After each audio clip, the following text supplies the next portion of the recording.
Again.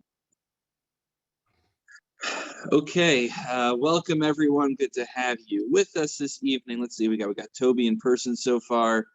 I see Zadie, Marina, Arthur, and Erwin. I'm sure we'll be joined by some more shortly. Just a reminder that God willing, our CM is December 12th. That's a Sunday morning at 10:30 p.m. And it'll be in the Simcha. What was that, Zadie? AM, not PM. Yes, AM. Thank you. I'm a little discombobulated. Hopefully, I can give a share. And I invite all of you to come. God willing, about a month beforehand, which is approaching, we will have a sign-up form on the shul website. I will make sure to distribute it to you in case you don't see it, and that's where you will RSVP and let us know, God willing, if you can come.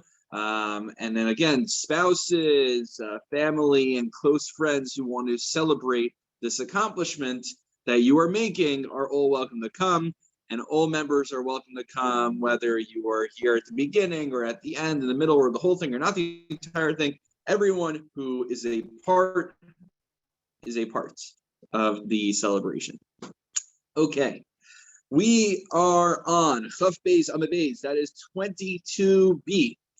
On 22b. So previously we went through the Mishnah. The Mishnah told us that, well, what we have to remember from the Mishnah is, in general, you get 39 Makkos tops per sin. But Rabbi Yehuda had the dissenting shita that one gets 40 lashes for committing the sin. Why? Well, he just reads the pasuk literally. It says Arbayim. It says 40 in the pasuk. So that was the first machlokes we had. Or that was the machlokes that we had in the Mishnah. So the Gemara Chaf Beis Amud Beis, 4 lines down from the top, 22b, begins as follows. My taima, what's the reasoning for 39? Iksiv Arbayim b'misbar, Havamina Arbayim b'mikyuna. Because had it been written in the pasuk Arbayim b'misbar, 40 in counting, the way that would be read is literally 40. But since the Torah wrote it in a funny manner, that implies the connotation of the formulation b'mispar arbayim is minyan shusochem es arbayim. It's the number that will basically prompt you to then next count 40. That completes until 40. What's that? 39. Now, other than it being a gezeres hakassav, we learned last time that Rambam Mishnah Torah, he gives us a rationale. The rationale is that no, actually, Einach Hinami, the Torah's limit for Malchus really is 40. But because Efshar L'Tzamtzem, we don't want to give you an extra lash more than you deserve. We'd be violating our own prohibition of doing that. So therefore, we say, never exceed 39. That way, if you accidentally give him an extra lash, you still are only giving him the 40 that he deserves anyway. Now, by the way, this might just be on me that I haven't looked enough into the question, but I have a problem with this, and I just might need to investigate this more. We assume that when one gets punished by Beis Din, it's not just simply punitive, but it's actually also an atonement. When one gets, whether it's capital punishment, malchus, whatever it is, we're going to see in the last Mishnah today that when one suffers, and especially at the hands of Beis Din, it's meant to be a kapara. It's meant to atone. So if one doesn't get the full malchus, if really I am supposed to get 40, but I'm only getting 39, then maybe there's something lacking in my atonement. So, but apparently the rabbis had the power to play around with that. To the extent, by the way, that Rava says in the next line, this, by the way, things you want to take away from today, this line is amazing, by the way. Amar Rava, Kama tipshai shar inshe. How stupid are all these random people? The makmi sefer Torah. They stand up when a Torah walks by. But they don't stand up when a Talmud Chacham, when a Torah scholar walks by. Deal with sefer Torah ksiv arbayim. You see, because it's written in the Torah, you get 40 lashes. And the rabbis came along and made things easier. They said, no, we'll take one away. You only get 39 lashes. So this is by the way, a classic fallacy that I see. People say, oh, I only follow what it says in the Torah. I don't like following what the rabbis say. The rabbis always make things harder. Rabbis do make things harder, that's true. But many times, many rabbinic interpretations, actually, they temper some of the things that if one read them literally in the Torah could be much harsher. I mean, the most salient example of that sticks out to me is the classic case of ayin tachas ayin, an eye for an eye. You read that literally, you get your eye gouged out. You read it according to Chazal, you're just giving monetary compensation. So Rav is saying people are always complaining to us rabbis that you're making our lives worse and that we just wanted to follow what it says in the Torah alone, not how you guys interpret it. But they forget that many interpretations that the rabbis gave to the Torah actually also make their life easier, and it's a full package deal. You can't just take the kulas from everything. You need to be consistent. Just want to quickly ask about the reference you made about atonement, because I don't totally understand. I don't see it here. I don't understand how getting the lashes and atonement fall in the same reward and punishment scenario. Atonement doesn't strike me as something that you get from getting lashed. You get punished, but not atonement. Right. It's a very good point, Andrew. Andrew, I think if what you're asking is, it's one thing if God punishes me directly, but you're saying to get lashes at the hands of beasts, and how does that serve as an atonement, right? Well, I understand it's a punishment. There's no question about that. The question is, why is an atonement and punishment aren't the same? I don't think. Right. So not in this Gemara immediately here, but I'm glad you're helping us bring in this point. So it came up, I think it might even come up again one more time before we finish the Masechta, if memory serves. But we addressed the question, we learned a principle called Kimle b'derabba mineh, which means if I do one action as two sinful results, I get the worst punishment. Now, until now, the previous weeks, we were talking about getting multiple sets of Makkos. I can incur multiple sets of Makkos, but if I do one thing that gives me capital punishment and I have to pay restitution, I only get the capital punishment, not the restitution. I get it with the larger punishment. That's how it works. So we had a whole discussion about, well, if I get kares might already serve as an atonement for me, and therefore I shouldn't have to get killed, get capital punishment or malchus at the hands of Beis Din. So that whole entire conversation and other places in the Gemara, we assume that when one is punished by Beis Din, they're actually getting an atonement as well. In fact, by the way, in Sanhedrin, it says that when someone is about to be put to death, we ask him, please do vidoy, please confess. That way, this should serve as an atonement for you. That's very much built into Jewish law, that it's not just a penalty, it's not just strictly a punitive measure, but we believe, and Beis Din actually asks a person to remember. And in fact, by the way, but in that case, they're actually doing the vidui. That makes perfect sense. Then they're actually confessing. They're actually doing atonement the way we traditionally think of it today. But the pain endured also is part of the atonement process. The Mishnayos in Yoma and in Rambam and Hilchos Tshuva, based on it, talks about certain sins that are so terrible that the only way to atone for it is not just simply doing tshuva, but part of the tshuva is also death along with it. Very, very, very extreme cases we're talking about. Yeah, so, but what if you incur Makkos and you're not sorry? You either think you're not guilty, right, or you think you're justified. So if you're not internally doing tshuva, right, then how does it? That's not atonement. Right. So Toby's tightening and saying, "What do you mean?" But let's say the guy doesn't have the proper kavanah. Is he doing tshuva then? That's when right. he receives Makkos? And the answer might be, by the way, it depends. Some understand. Look, if you get the punishment, you get the punishment. It doesn't matter what you're thinking. But you look in certain Gemaras, and the implication is that you're right, and it's dafka why Beis Din will beg the guy, please just recognize what you did was wrong. That way, this shouldn't be a waste. That way, this will serve as a kapara for you. So that's what they say. So, but actually, I'm just going to skip very briefly. I'm going to ask you to glance at the bottom of the page. The bottom of the page in the Mishnah is describing the procedure for Makkos.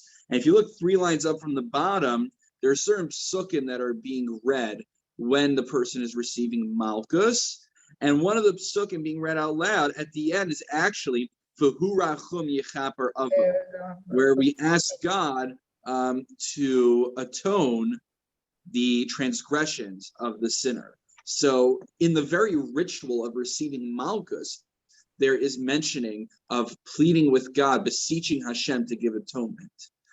So that's, but we'll hold on that for a moment, just only because you brought up Andrew. I'm just asking you to glance down there, but God willing, we'll get there very soon. So that brings us to the 2 dots, and that brings us to another quotation in our Mishnah. But were there any other questions? Was someone else waiting? I can only see 4 people at a time when I use the phone. So I might not see someone who's like patiently raising their hand. You could just speak up if you're waiting. All right, Toch K'dei Dibor, we waited. Right, guys, remember Toch K'dei Dibor? We learned, remember Toch K'dei Dibor is like a few seconds. We learned that when witnesses are giving someone hasra, are warning him, do not kill this person, otherwise you will incur punishment. He has to hear their warning and act within a few seconds. That's Toch K'dei Dibor. That's a halachic unit of measurement. So I want to wait Toch K'dei Dibor. Okay, going forward. Rabbi Yehuda Omer Arba'im Shlemos. So remember, Rabbi Yehuda said you get 40 lashes. Amar Rabbi Yitzchak. My time to Rabbi Yehuda.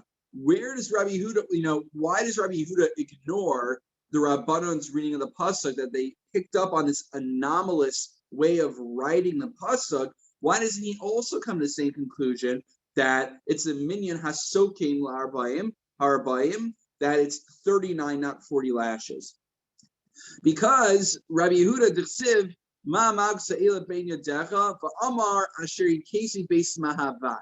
So he quotes the pasuk in Zechariah where it says that a person is getting these makkos. So you look at the side of your Gemara, it should give you the quotation. Ma magsa ela ben yadecha amar asher yikesi beis mahavai. Thus deriving from there that one is getting 40 lashes. How do we see 40 lashes over there? Because he's getting it. Remember, Rabbi Yehuda was of the opinion. Rabbi Yehuda said, where does one get the 40th lash? Bein kitafav, between the shoulders. And therefore, that's an indication that from this pasuk, we see that someone is getting a lash between the shoulders, between their arms. And that's an indication that they're receiving a 40th lash. So that's Rabbi Yehuda's point over there from that pasuk. Rabbanan, why did Rabbanan not make the same diak? Why did they not also pick up on this pasuk's indication? What's it talking about here? It's not talking about the malchus that Beis Din gives. What's Beis Mahavai? Those who love me. Who's referring to? It's referring to a parent who disciplines their child. And as we learned in the second parak of Makkos, that a father has a mitzvah to discipline his child. Even if the child already learned his lesson, there's still a mitzvah to discipline him to the degree that should he, God forbid, such a terrible case, I can't fathom it, but it's theoretical, should he accidentally kill him in the process, the father would not even go to Golus, he would not go into exile, because he was performing a mitzvah. And the rule is, if you're performing a mitzvah and you accidentally kill someone, the shogeg, instead of going to Golus, you actually are pater. Okay. Then, okay, this part is going to be we gotta put our thinking hats on a little bit. The last part of the Mishnah talked about assessments. We assess how much this guy can handle. Now, when we talk about lashes, we generally say you get 39 lashes, you get 39 malchus. But the truth be told, actually, is if I'm a weak person, I don't have the constitution to be able to handle 39 lashes. If they assess that I can handle 18 lashes and I get 18, I have discharged my obligation. I have received malchus kedasu chedin, and I don't have to get, it's not like I have to get the rest of them later. I get 18 now during this session, and that's it. we call it a day. So the question, though, is the Mishnah talks about a case where somebody begins to get lashes, and they're like, 18, we kind of underestimated this guy. He was pretending to be a weakling. He can handle a few more. We say, no, you've assessed him for 18, you stop there, you don't reassess in the middle. Rabbi, who makes the final decision? Good. They have doctors with them who are making the decision. They have medical experts with them, presumably. Does he We use receive medical experts in atonement? halacha. In Yoma, by the way, in Yoma, when we talk about fasting on Yom Kippur, we we defer to the rofe. We refer to the healers. So it's not a chiddush to Got a use question. professional. No, they're not Okay. using Dr. Fauci. If that's what you're about to ask. Okay, we got somebody who was faking, and he was assessed 18, and he got his 18, but he put one over on the doctors. Does he have atonement? If he does one over what the doctor said. No, he put one over on the doctors was the question. He didn't. Interesting. He got the lower number. Yeah. Right. So you see, I'm not even sure if these are real doctors. I'm not sure how he would fool that. Like, I'm so weak. You pretend to faint or Pretend to faint. Well, actually, we're going to have the case at the end is, let's say the person soils themselves out of fear. That might actually exempt them from getting Makkos. But these kind of things, Beis Din is not going to redo the Makkos. At this point, it's really between him and God. So Beis Din they make their assessment and they do the best that they can, and then it's between Hashem and this person at that point. I think that's really how the approach has to go. And you see that in halacha sometimes. For instance, in the shir that I know I keep making a preview for, I'm almost done preparing it on lo yilvash, on cross-dressing, which we talked about in our Gemara shir a few weeks ago. So I'm almost done with the shir, and God willing, we'll do it closer to Purim time, because dressing up for Purim, a woman as a woman, that's a huge part of the sugya. So there, it says that if I wear a woman's jacket, so if I'm wearing it because it's cold outside and I don't have a coat, and I put on Toby's yellow fur coat instead. If I'm saying, look, I'm not wearing it because I want to wear the yellow fur coat and look casual, but rather I'm wearing it because I want to be comfortable. It's cold outside. So we say, if you're most Rishonim understand that if you have kavana not to wear another gender's clothing for fashionable purposes, but for functional, utilitarian purposes, it's okay. You have not violated Yisr.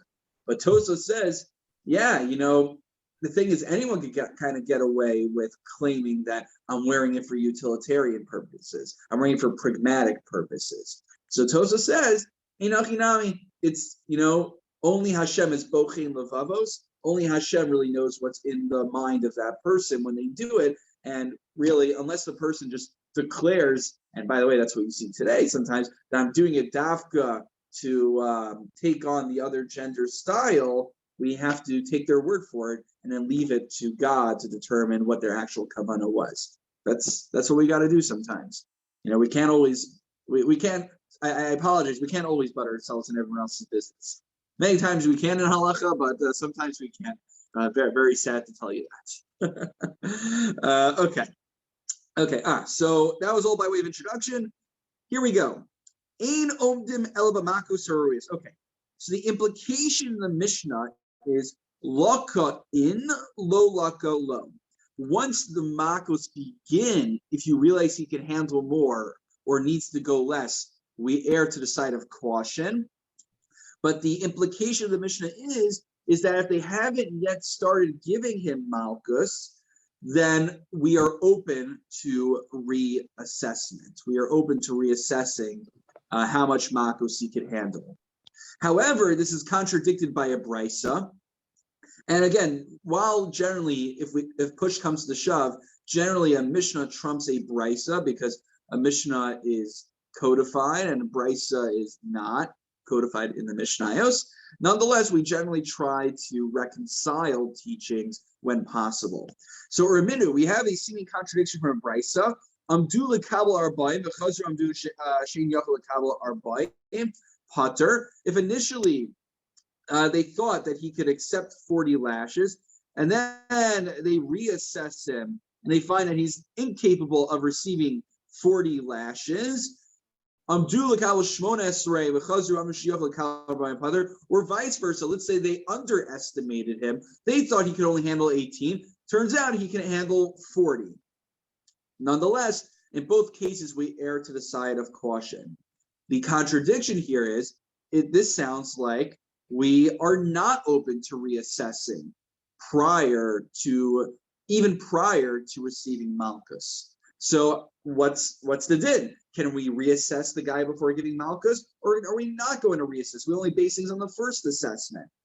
Here's the reconciliation.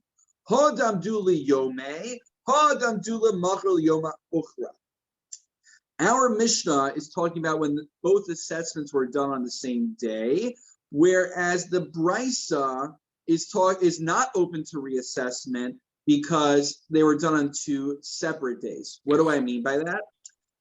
If you look at Rashi on the side, I mean, there's some lengthy, not Rashi, sorry, Rivan. That's why they're more lengthy, because we've transitioned to Rivan. I don't know if you guys noticed that, by the way. Rashi's Perush stopped, where was it? It was, we've actually been on Rivan for a while. I just never pointed it out. Where did Rashi stop? Rashi stopped, I think, on Daf Yates, if I'm not mistaken, or was it Daf Chaf? It seems Daf Chaf, I believe. So I didn't point out, we've actually been on Rivan for quite a while. Where it usually gives you a marker. All right, I'll find it. So the Rivan points out, Rivan basically becomes the Rashi for the rest of the Masechta here. You see sometimes in Shas will say, like, here's where Rashi died, and now, Rosh Hashanah or someone is taking over. So the svara is, you know what? A person's health, it's reasonable, it's plausible that my health condition can change from day to day. Again, not likely it's going to change in any major way, but we can understand that. We can buy that. But that someone's health condition is going to radically change, either for the better or for the worse, from a few hours ago to a few hours later, that a few hours ago he could handle 40, and a few hours later he could only handle 18, that's a tough pill to swallow. In fact, what's more likely that, you go to weigh yourself. Imagine you go to weigh yourself, and you see, like, you weigh 300 pounds, and then you go back on the scale, and now you weigh 215 pounds, all in the same day. Obviously, something is wrong here with your scale. It was 300, it was wrong. Yes, right. Obviously, when it was 300, it was wrong. So, Igloi Milsa, this reveals to us that the initial assessment must have been wrong. Because on the very same day, you came up with a completely different number. People don't change that fast. I don't all of a sudden change from 1 hour to the next. 1 hour I can handle 39, next hour 18. Therefore, our Mishnah is talking about where the guy got reassessed on the very same day. There we are open to reassessing the guy, because there it's clear to us that the first assessment was erroneous. Whereas the Brisa, which is not open to reevaluating how much I can handle, the reason we don't reevaluate me is because the first assessment was a valid assessment. Just my health condition a few days later deteriorated. Maybe not likely, but plausible. It's plausible for that to happen, to the extent that we're not going to assume that the first assessment was erroneous. Therefore, we do not open for reassessment. So rather, what do? So the Rivan says, so it depends what our case is. If, where was it in here? Here it is. If Kiamdula Arbaim, where was it?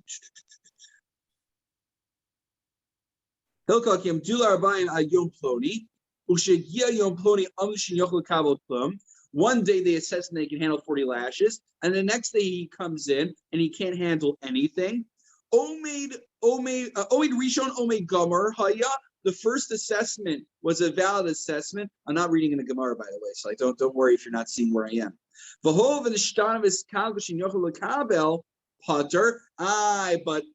if we still have to abide by the initial assessment, why, if a guy weakens in his constitution, you would think he should get the first 40 lashes that they assessed him for. It was a valid assessment. Too bad. We don't care you got weaker. You still get the same 40. Something seems inconsistent here. So Rivan writes, why doesn't he have to get any Malkus? Because he was already humiliated by being assessed by Beis Din. Now, 2 notes on that. Number 1, who was it? It was the Minchas Chinuch points out what many of you might be thinking. What? Like, I was embarrassed because I was assessed by Beis Din? I'm like, hello, have you never gone for a physical before? Most people aren't humiliated. I mean, I guess I'm a little humiliated because the doctor always tells me I have to do more exercise. But, most people, when they go for a physical, like, you're not disbaza, you're not humiliated by the experience. The fact that Beis Din was evaluating for how much he can handle, that's nothing close to getting Malkus, the Minchas Chinuch says. But apparently, that's enough, that's sufficient. Hard to understand. And then vice versa, if they initially assessed me for 18 lashes, and then later on, they're like, this guy can handle 40, doesn't matter. The first evaluation is a valid evaluation, and therefore I get away with only 18. I mean, this will come back to the question that we had before. If it's an atonement, right, Andrew? If it's an atonement, then, am I really getting the true atonement by only getting 18? So it's a good question. It's something that requires a little bit more research on my part. Yeah. What was that? Did I freeze or did my grandfather just freeze? Anyone hear me? I heard some. I can hear you fine. I do have a question about the embarrassment. Actually, you mentioned that the embarrassment would stem from being medically determined unfit, but I read it as the embarrassment stems from being determined as somebody who was bad enough to require Malchus. In other words, you just, by getting a bad judgment against you, you're a bad person and you have to live with that, regardless of whether you had to serve your punishment fully. So that's a good point. Interesting is that it's not simply a physical assessment, but the fact that publicly you are being branded as this persona non grata, as the sinner, that's a very humiliating experience. But then my question back to you, Andrew, would be, it's a great suggestion, but then in general, why do we ever need Malchus? Why do I ever need it also happened to be coupled with the fact that this guy was rated as being unfit. And I think there's also a theory here that seems underlying that if you're lowering the sentence, to upgrade it after lowering it for any reason except for that first gaming possibility on that first day, it feels just very cruel. It's sort of arbitrary. It's like I had my mind set, I was going to get 18.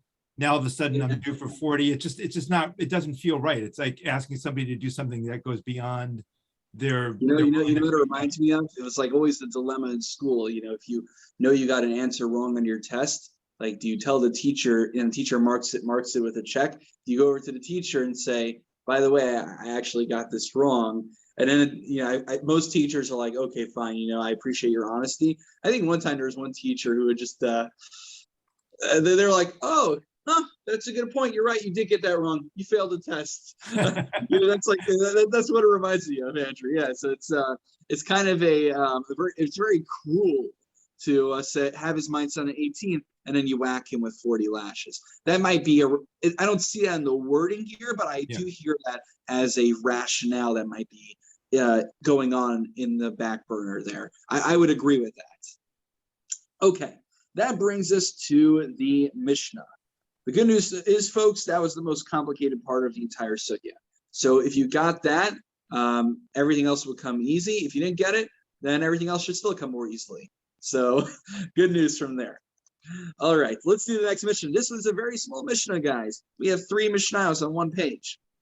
And by the way, the final Mishnah we're doing, which is like half the page over here, it's split into multiple Mishnayos in the action when you learn it as Mishnayos. Here it got chunked all together. If one one performs an avera that's 2 lavin. So, for instance, just take 2 of the examples that were in the Mishnah before. Let's say I'm plowing with an ox and a donkey together, and I am plowing a field with client. We talked about this last week.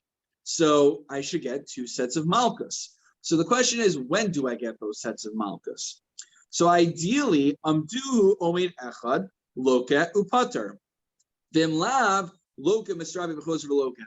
If I can handle both sets of lashes in one sitting, then they'll give it to me in one session. If I can't, then they give me whatever I can handle the first time around, and then I wait, I heal up, and then they give me the second round of lashes. Which, to a certain degree, you're talking about the psychological difficulty in the experience here.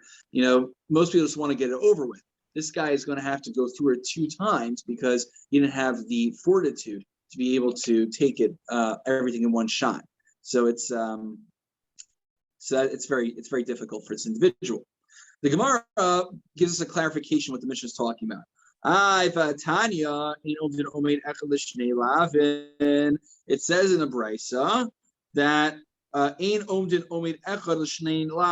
generally we don't do one assessment for 2 different sins.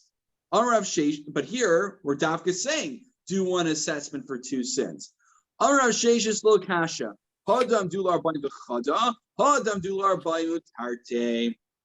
This is where one thing can make the difference. In a case where I can handle 42 lashes, so the first 39 lashes are for sin A, and then remember, it has to be divisible by 3. So if I can just handle 3 more lashes, those 3 more to get to 42, those last 3 will satisfy the chi of Malkus I have for the second sin I committed. However, if they assess that I can only handle up to 41, so then what's going to happen? I get assessed for the first sin, I heal up, and then they assess me separately for the second sin. Ironically, I might come out getting more lashes in the end of the day because I couldn't take as much the first time around. So that's Rav Sheshesh's clarification. Which brings us to the final Mishnah for today. And this Mishnah asks a very not fundamental question, just like a question that should be in the back of our heads for a long time. We've spent an entire Masechta talking about what incurs Malkus, when I incur Malkus, under what conditions do I incur Malkus, but we never talked about how do I receive Malkus. Lamaisa, once we know I have to receive Malkus, what does the procedure of Malkus look like? So this Mishnah is going to draw a picture for us and tell us what Malkus looks like. Ketzad Malkano. So how do we give Malkus?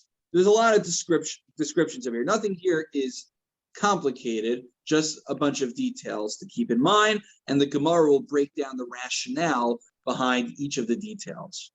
Here we go. Kofi Shnei Yadav al Ha'omid. They tie both of his hands to the pole. Halach behalach. This one over here. This one over here. The Chazan HaKnesset. Now the Chazan over here, by the way, it's not like Sandy Shapiro kind of Chazan. It's not like Sandy Shapiro. I mean, no, maybe he could get involved in this. Actually, you'll see what I mean. The Chazan HaKnesset is Ochis B'Gadav. He grabs him by his clothing. By the way, this should sound a little similar to the Sota ritual. If you've learned Sota and know how that ritual goes, there's certain parallels that you might pick up on right here. Sounds like Shimshon. What was that? Sounds like Shimshon. Yeah, where are you getting the Shimshon part When from? he destroyed the temple.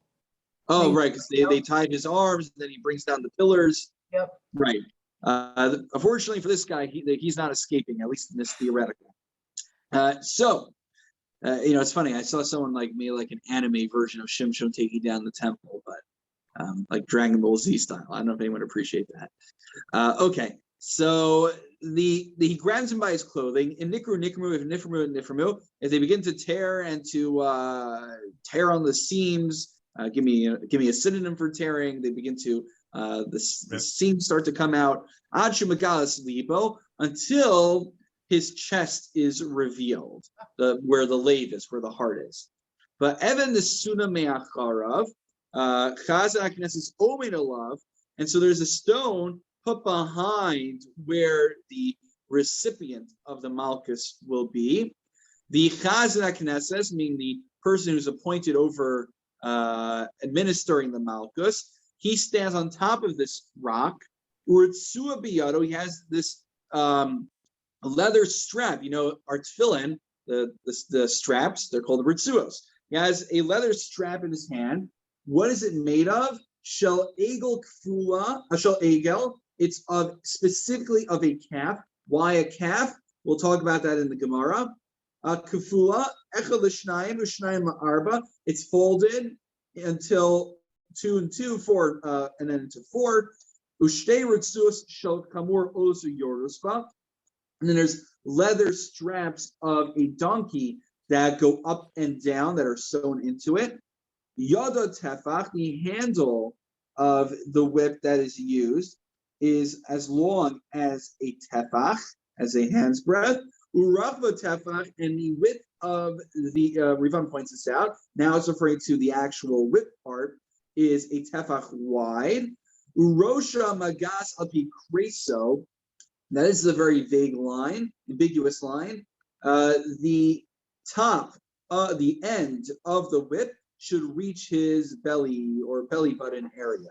Now, what does that mean? So there's a machlokus and rishon about how the lashes are given. Are they given vertically or horizontally? So if we assume they're given horizontally, which I believe that's what the Rivan points out here, he says, Orech haritzua barochev kol gabo ad makom shemasko sham. So what he says is that essentially you're whipping him on the back, but should be able to go all the way around and hit him on his belly.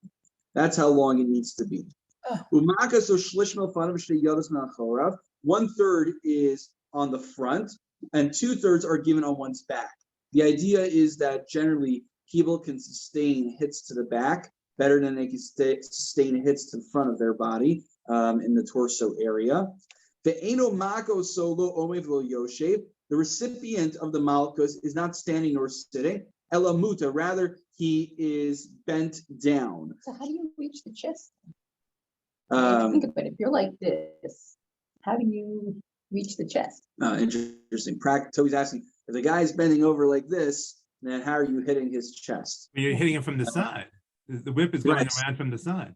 Right. So Andrew's saying if you're doing like from the side, not horizontal, you're doing like horizontally, not vertically, you're basically, the guy knows what he's doing. He's bringing it around, hits the guy on the front. I would have to imagine that's how it's done. Sounds like a cowboy so. roping a steer. Yeah. In fact, by the way, we're going to get to the moment. He's supposed to use like all of his strength when he does this. So what's going on? So Shnemar, now why is he bent down? Shnemar, the Pilu HaShofet, because it says that the Shofet should bring him down, and so to have him bent over rather than standing, he's supposed to basically be in a position where he could bring him down. And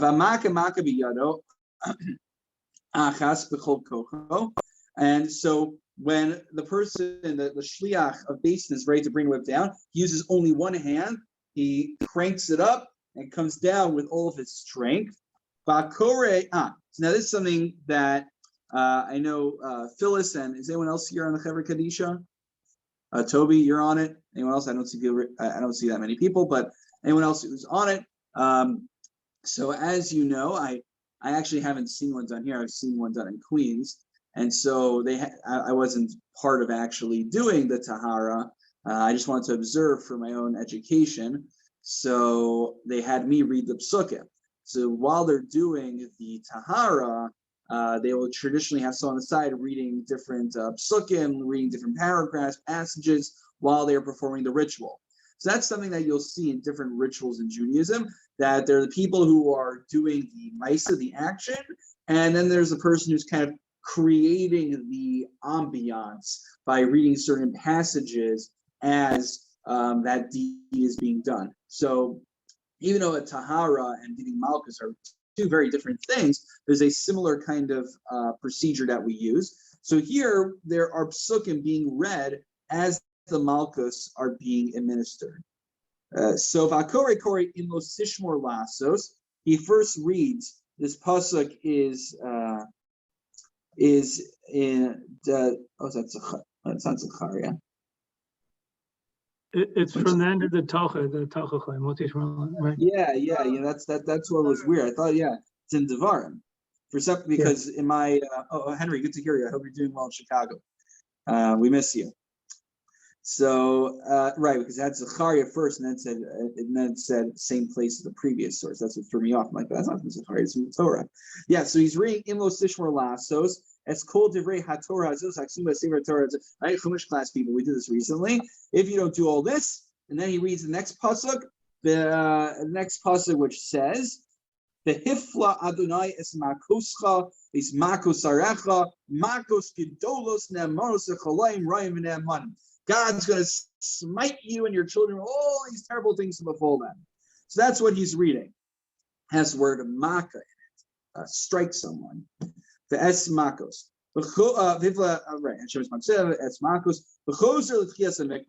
And you can imagine it might take longer to hit the guy 39 times than to read these psukim, even if he has like a lot of kavanah. So he could repeat them over and over again. Likewise, Ushmartem is Divrei Habris Hazos. You will also read from Devarim as well in Parachav Tes Pasuk Ches, and you shall Ushmartem is Divrei Habris Hazos. You shall safeguard the words of this covenant. V'chosem, and then he finishes with what? He finishes with Behurachum, Behurachum Yichaper Avon, V'chozel Chiasa Mikra, and then he goes back to the beginning and reads Behurachum again until they come to the final conclusion. So I believe actually, because it used to be certain people, certain chassidim, not chassidim like the Pais chassidim, but men of pious stature would give themselves malchus, and I believe there's a connection that they would do it around mincha time, and that's why you do the hurachum at the beginning of Marv, supposedly. That's one of the ideas behind it. So that's the tie-in over here. Finally, let's finish the Mishnah. The scalco bein berei bein b'mayim pater. Let's say this person, they're just so afraid, they soil themselves, whether with excrement or urine on their way to the whipping pole. They are exempt from getting malchus. The idea is, because what's the point? We're going to see in the Gemara. What's the point? The purpose is that the person should be disfazed, the person should be humiliated through this process. Okay. Oh, sure. The person should be humiliated through this process, and therefore this person was already greatly humiliated. So you're like, you've been so humiliated already, we don't even need to give you malchus. Rabbi Yehuda Omer ha'ish b'riva isha b'mayim. Rabbi Yehuda agrees in principle. He just says for a man it needs to be so bad that he would have excrement. For a woman, even just urine would be enough of a humiliation for her. So there's the end of the Mishnah. Rabbi, And yes, Phyllis. so who's watching this? The court is watching while this takes place? I think this is public. I think anyone can be seen. That's mean, the what court that was overseeing my it. next question. Yes, I believe this is done publicly, if I'm not mistaken. But certainly it's done under the jurisdiction of the court. The court is the one doing it. It's not like any random person off the street could come and start whipping him. Moshe, at the beginning of the topic, you raised a question as to whether the lashes are horizontal or vertical. I would suggest they have to be horizontal, because if they're vertical, there's a substantial risk that he's going to get hit in the head. Yeah. Oh, interesting. And it has to be on the torso. Right. One answer could be yes, maybe that'd be a reason to consider it. I would imagine that, the people they're getting to give the lashes are professionals who know how to aim. I've never gone whipping as a hobby before. I know axe throwing is in now, and knife throwing also. Shooting at the gun range, of course, as well. I don't know anyone who practices their whipping skills. So that's but that's a good suggestion. That might be a consideration there as well. I want to very talented with a bullwhip. What was that? It said Yeah. some people are very talented with a bullwhip, and they Yeah, practice. Indeed. Okay, you know what? Let's just so we make it onto the next page. Why don't we just do the first line in the Gemara? Actually, one quick question. Can you just Yeah. touch on the overlap of the V'hurachum on Mariv with the timing of the Makkos? You said it was just. Yeah, I think that's- if I remember correctly, in general, there was this pietistic practice for people to get malchus. In fact, you'll see nowadays people on Erev Yom Kippur, I believe, they'll give symbolically, kind of like whip the person, like have someone like with a belt, kind of just like whip them a few times to symbolize. But people used to actually go rolling in the snow, and not for fun, not to like make snow angels, but to cause themselves to suffer more as an atonement, self-flagellation. So, I mean, I think certain Christian monks actually practice this as well. And as you can imagine, many people were not comfortable with this practice. But I think there was a connection to V'hurachum. I remember seeing in the art scroll, if anyone who has the art scroll, the footnote 40 on this page that actually mentions, Rabbi, what you just said about. Okay, does it give more detail? Yeah, well, it just says, according to summary Shonim, again referring to V'hurachum, this is the source for the worldwide custom to begin the Marav service with the words V'hurachum. The sinners were lashed between Mincha and Marav, even in later centuries when the formal Makkos had ceased. And then it quotes some swearing that bring it down as a custom. Oh, very good, Henry. Thank you. So, that these words are said during the Tahara too, by the way. V'hurachum. That's interesting. Oh, okay, very good. So so then it's definitely an analogy. I forgot what we did then. So thank you, Phyllis. It's funny, but yeah, at our shuls, even if worst comes to worst, you just have to hear me share the Dvar Torah. At some shuls, if there's time between the end of Mincha and Shkia, you have to get lashes. So you're very much hoping the guy. I'll take the Dvar Torah if I have a choice. I'll take that. Exactly. Like usually you're hoping the guy will finish Mincha already. Come on, get a move on. Now you're hoping like, no, drag it out until Shkia. I don't want to get more lashes. So that's. I mean, some people might say they'd rather get lashes than hear me speak. So it goes both ways. Let me just check one thing. Okay, let's just do the first line of the Gemara just so we can make a haskala, just so we can say we got to Chaf Gimel Amud. My time. So what's my time? The question is, so at the beginning of the Mishnah we said that the guy grabs him and his clothing will probably tear in the process. Why do we do this? Because it says Mishum Nikla. Because it says in the pasuk, the Nikla Achicha le'einecha, and he will become lowered in your eyes. So you're supposed to do something that's mevaza, that humiliates him. But of course, as we mentioned, if he's humiliated to the extent that he soils himself, then he's basically gotten the ultimate humiliation at that point. So we're going to end the Gemara here. I want to just whet your appetite for next time. Next time, we're going to talk about people who disrespect Chol HaMoed, people who speak Lashon Hara. We're going to talk about why we use specifically a whip made out of a cow and a donkey. What's the lesson behind it? So we're really at the end of the Masechta now, and there's going to be a lot of more agadic moral teachings. And there's still going to be halacha, but we're really going to kick it into high gear. We're going to have a lot of agadata to end off the Masechta. So if halacha was less your thing, and you like agadata more, the folks who the Chazal, when they put together Makkos, they figured they needed to give us something to reward us for making it this far. So after all the complicated halachic gemaras in the third parak, we're going to have some agadata to brighten up our spirits toward the end. So Yasher Koach, everyone. I look forward to learning together next week. And remember, we only have, 1, 2, 3, 4. God willing, just in 4 weeks, we'll be finishing Masechta. And don't forget to give me your votes. It looks like Megillah so far actually has the most votes. Titus right behind it. So, and the CM, God willing, will be Sunday, December 12th here at the shul at 10:30 a.m. I will send out information once the link is ready. Have a wonderful Shabbos. It's great to see all of you. Wonderful learning together, and see you soon. Thank you. Thank you, Rabbi. Thank you, Scott. Good Shabbos. Good Shabbos. Shabbos, Good everybody. Shabbos.